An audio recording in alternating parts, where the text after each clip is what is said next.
face is donation. I think that almost every NGO faces that challenges.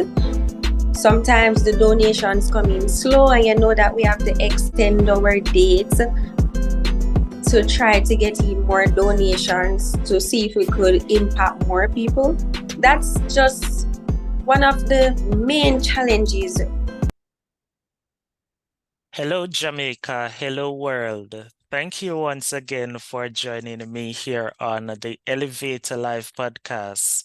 I'm your host, Odane Brooks. Here on the Elevator Live podcast, I share the stories of inspiring young people who are doing exceedingly well in their communities. Oftentimes, the narrative about young people is that young people are entitled beings, but I want to retake that discourse and to showcase young people who are doing great work in their community. Selfless service are being offered across the length and breadth of this country.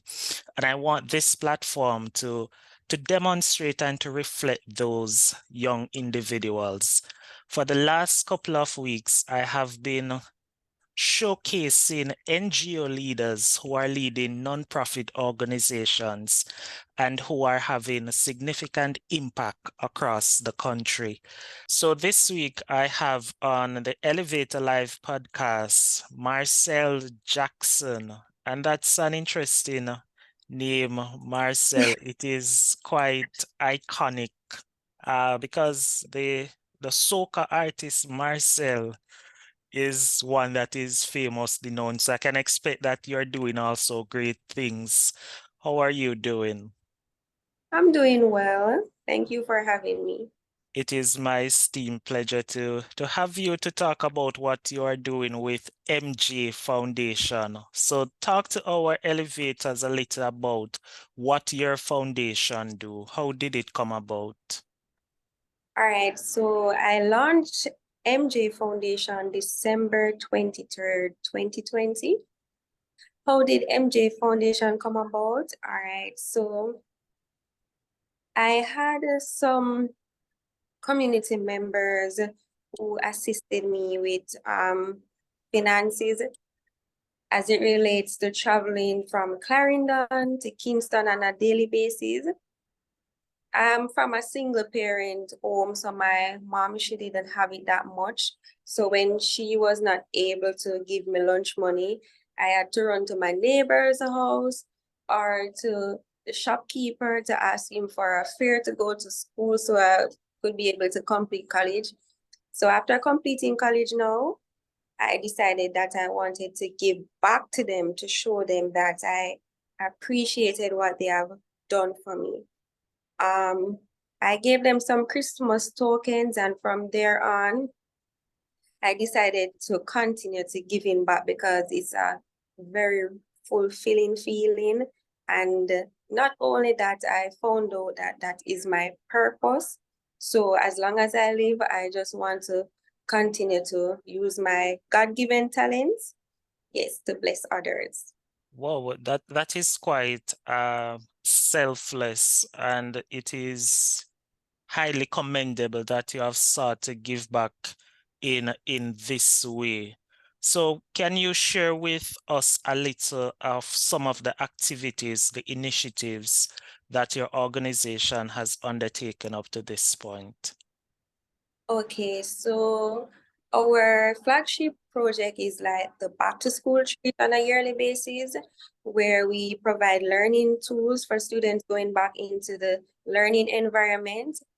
We did the vision empowerment treats at childcare facilities where we empower boys and girls and give back to them in different fashions. So we give them clothes, we give them food, we give them appliances too to help the facility better operate. I mentioned the period poverty drive. We also go into schools to mentor the girls and to educate them about period poverty, right? And we did Christmas cake distribution in December. So I went back to the previous community that I was living in and I gave out some Christmas cakes. I donated sanitary napkins to my alma mater, that Central High School in Clarendon. So those are just some of the initiatives that my foundation has executed so far. Wow, that is significant. Talk to us a little about what are the impacts that you're seeing, and especially the period poverty initiative, because I'm seeing more and more conversation around this.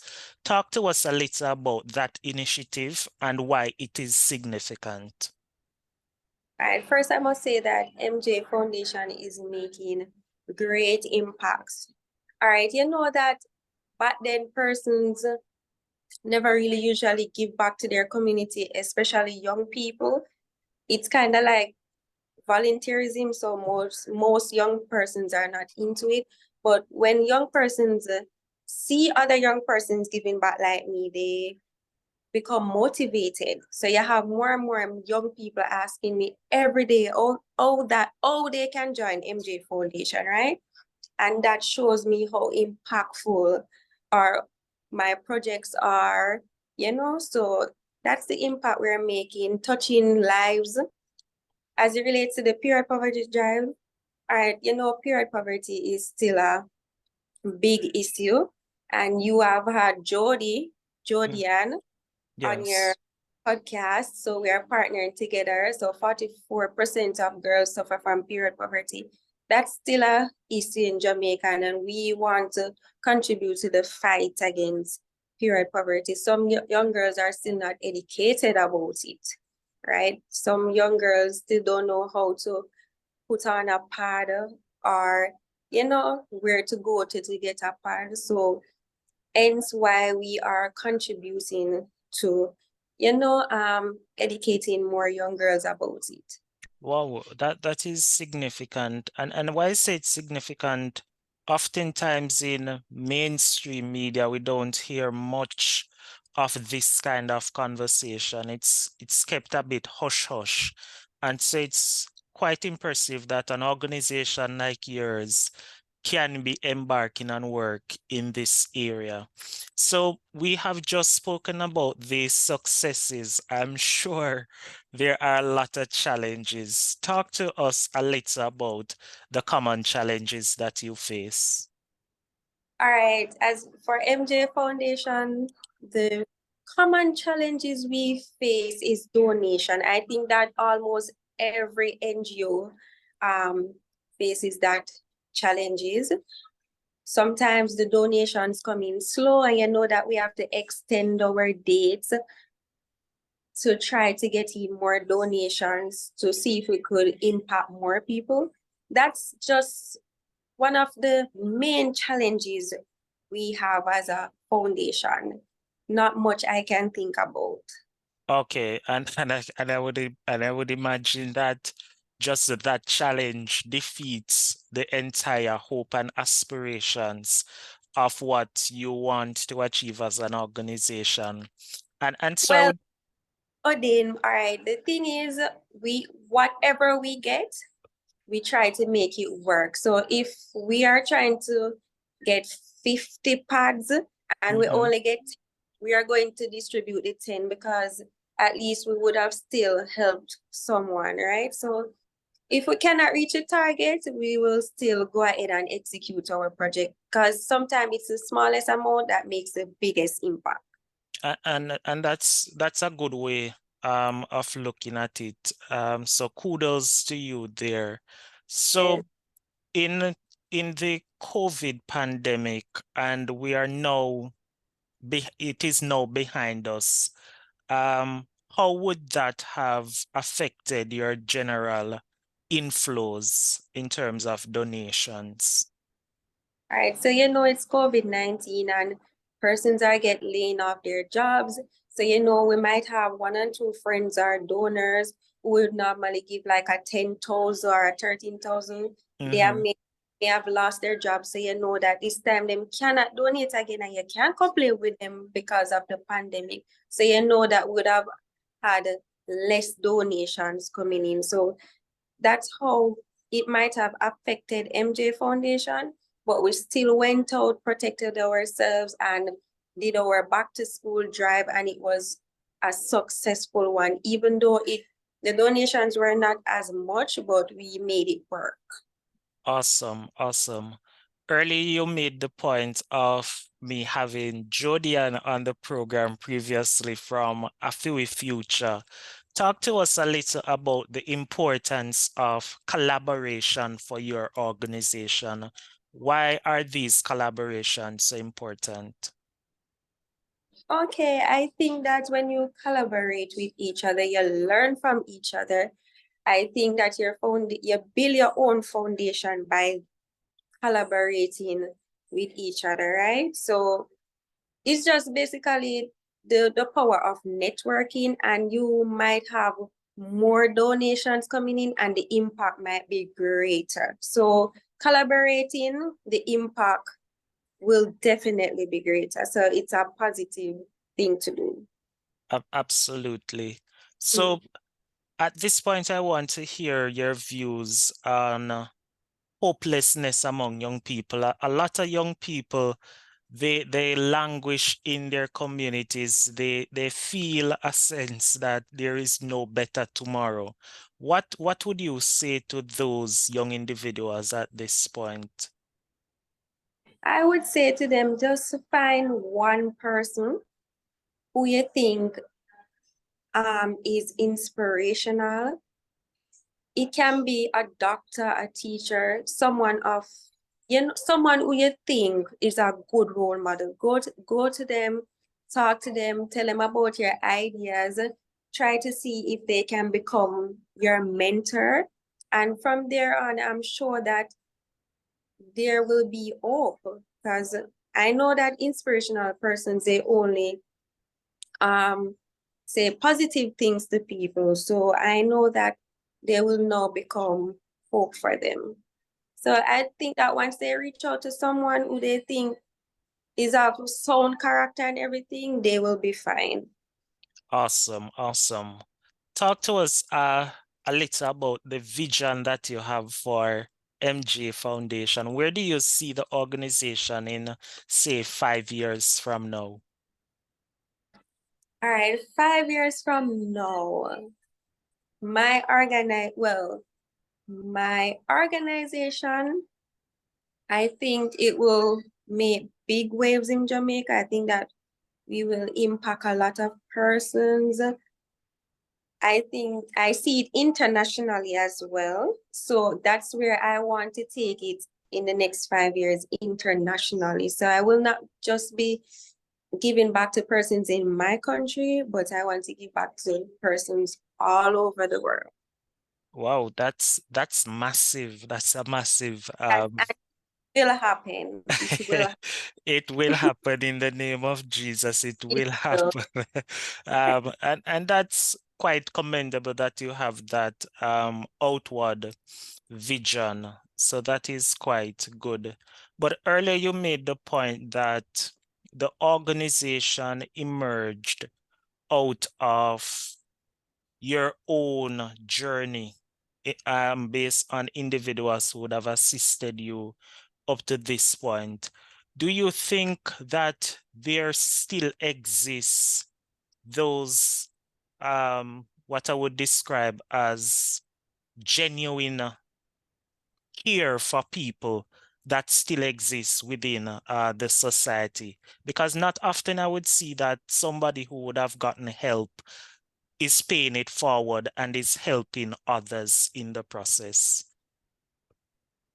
I think there's persons out there who are genuine enough to give back to persons who help them. I don't think persons are so ungrateful, right?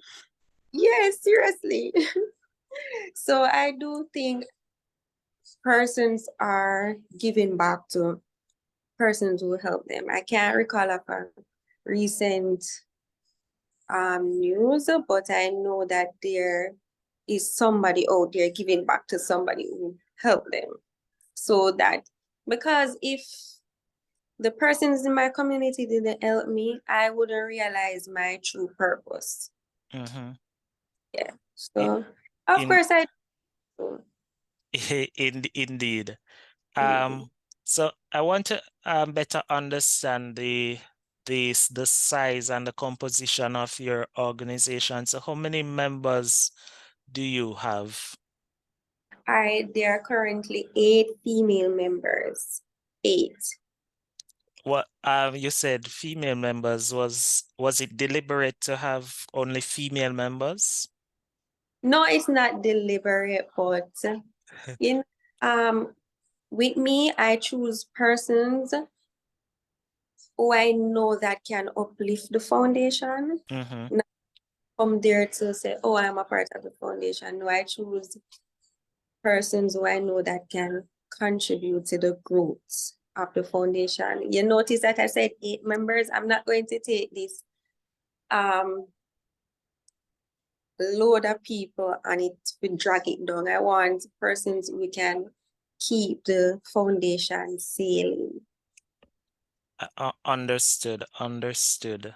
But if someone is listening to this episode and wants to become a part of the organization, is there room for them to be able to be a volunteer? Yes, sure, as long as they have a passion for community development, they're a positive person. You know, as long as they want to contribute to the growth and development of their country, sure, I have no problem to let them join.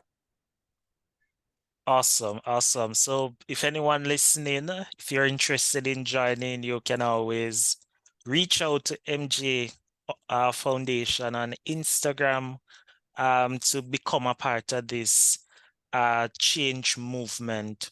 So based on the work that you have been doing across the different spaces in which you operate, what would you say is two of the major challenges facing young people today?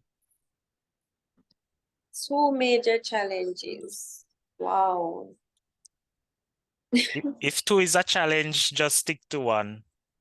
One of the major challenges that are affecting young people now is finances. I think that's one of the major challenge. Yeah. And I think that we are not, most young people are not financially literate. So I would say that's one of the major challenges. We not only that, because they don't have the finances, most of them cannot contribute to their own personal growth and development Mhm. and do the things that they want to do. Because yeah, person's asking me, oh, did you go about starting a foundation? And I was like, no, it's not about money. You don't have to have money to start your own foundation. So I think it's finances. Okay, finances. And how do you think that this is affecting the upward movement of young people? Well, if they don't have the money, how will they like get to do what they want to do? Like suppose they want to go back to school. If they don't have the money or if they don't have the education,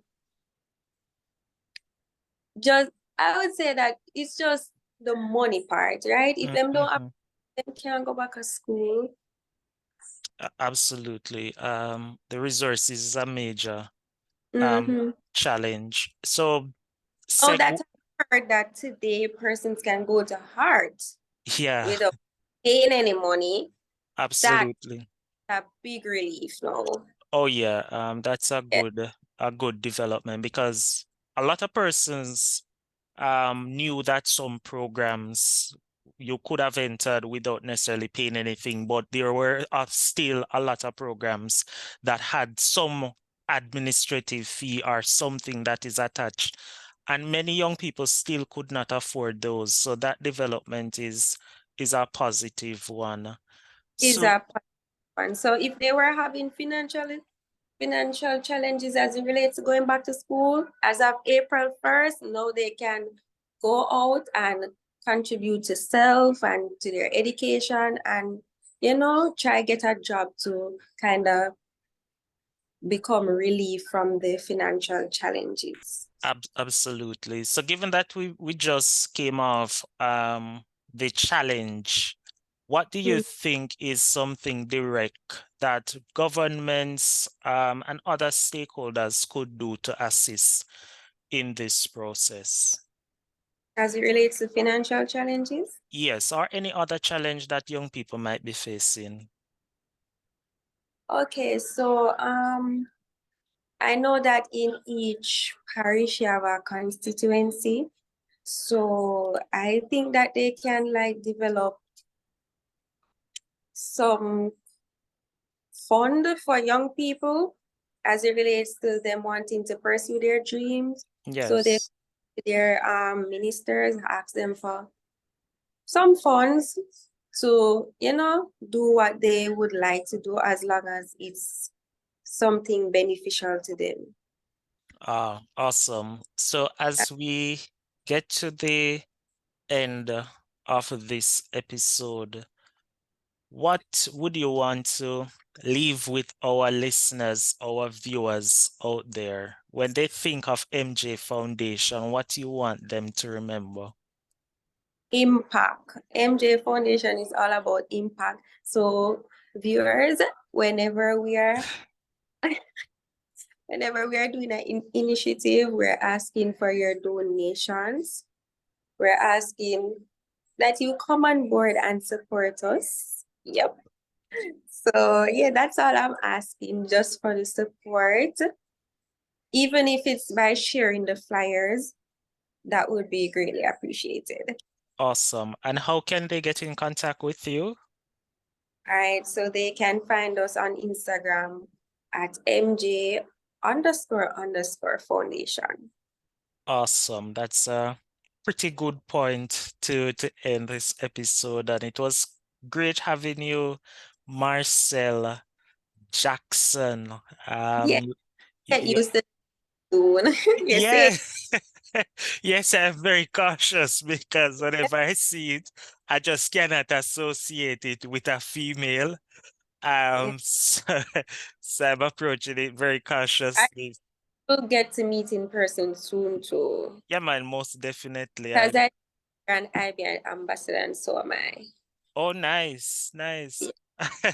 Look at that. Um, Right? so it was good having you here. I want to Thank you. congratulate you on the work that you're doing. As someone who is a part of an NGO myself, I understand the struggles. I understand when you want to execute a project, but Oh, the donors not coming forward, and you want to have that impact. So I fully appreciate that. And it's yes, quite selfless that you have opted to start this movement. So congratulations yes, it's again. the journey. Oh yes, oh yes, oh yes. Yeah. So so thank you again to all our listeners, our viewers who would have joined us on the various platforms.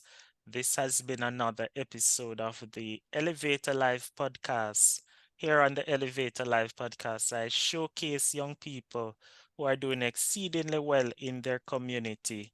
And next week, I will also showcase another story. So stay tuned for more updates as I continue to retake the narrative about young people. Have a good one.